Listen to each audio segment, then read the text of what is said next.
नमस्कार बच्चों। आज मैं आप लोगों के समक्ष पाठ 3 जिसका शीर्षक है शांति का प्रश्नोत्तर लेकर उपस्थित हुई हूँ। प्रश्न मुख्य से पहला है, सन्यासी ईश्वर से क्या प्रार्थना कर रहा था? उत्तर होगा, सन्यासी ईश्वर से यह प्रार्थना कर रहा था कि आप इस दुनिया के लोगों के अज्ञानता रूपी अंधकार को दूर करके उनके जीवन को ज्ञान रूपी प्रकाश से प्रकाशित कर दीजिए, अर्थात दुनिया में अमन और शांति का प्रकाश फैला दीजिए। अगला प्रश्न है, सापिन को समुद्र की ओर जाने वाली नदी सी क्यों कहा गया है? उत्तर होगा, जिस प्रकार नदी टेढ़े मेढ़े रास्ते से होती हुई सदैव आगे की ओर बढ़ती है और समुद्र में मिल जाती है, ठीक उसी प्रकार सापिन जंगल के टेढ़े मेढ़े रास्ते से आगे की ओर बढ़ती हुई अपने शिकार को डसती है। इसलिए सापिन को समुद्र की ओर जाने वाली नदी सी कहा गया है। अगला प्रश्न है, सन्यासी की प्रार्थना का क्या परिणाम हुआ? उत्तर होगा, फिर से प्रश्न सुने, सन्यासी की प्रार्थना का क्या परिणाम रहा?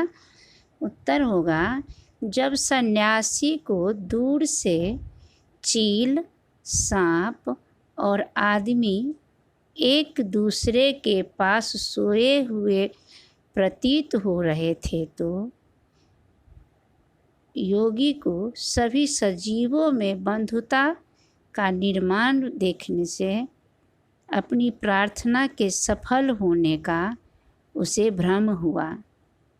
लेकिन पास जाकर देखने पर वह भ्रम टूट गया, क्योंकि तीनों निर्जीव शव थे। चौथा प्रश्न है, सन्यासी की आंखें क्यों बरसने लगी? उत्तर होगा, जब सन्यासी के द्वारा सभी सजीवों में बंधुता निर्माण करने की ईश्वर से की गई प्रार्थना असफल रही, तो शर्मिंदा होकर उनकी आंखें नीचे धरती की ओर झुक गई और बरसने लगी, अर्थात उसकी आँखों में आंसू बहने लगे। अब है लेखनी से प्रश्न। लेखनी से है, माता पिता और उनके बच्चों में आपको क्या अंतर दिखाई देता है? इनमें से आपको कौन अच्छा लगा और क्यों लगा?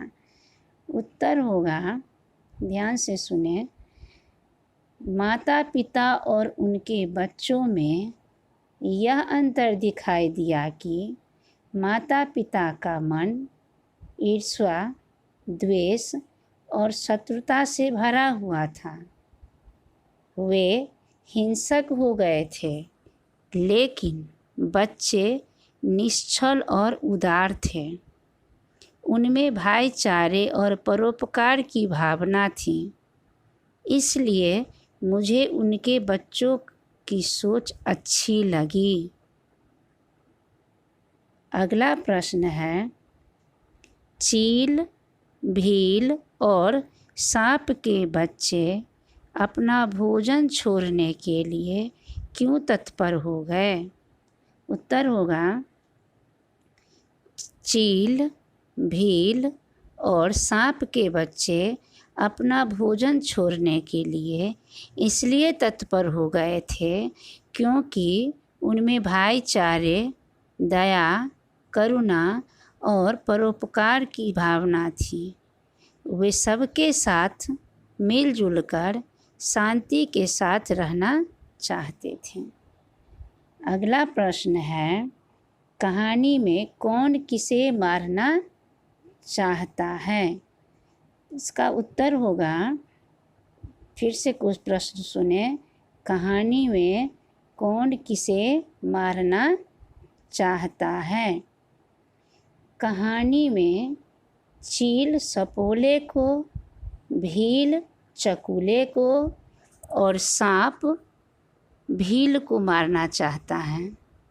यह क्योंकि उनके मन में ईर्ष्या और द्वेष की भावना थी और वे हिंसक तथा स्वार्थी हो गए थे। अगला प्रश्न है, लेखक ने पाठ का शीर्षक शांति क्यों रखा? उत्तर होगा, क्योंकि सन्यासी दुनिया के लोगों के अज्ञानता रूपी अंधकार को दूर करके उनके जीवन को ज्ञान रूपी प्रकाश से प्रकाशित करने की प्रार्थना ईश्वर से करता है और दुनिया में शांति स्थापित करना चाहता है। इसलिए लेखक ने पाठ का शीर्षक शांति रखा। धन्यवाद।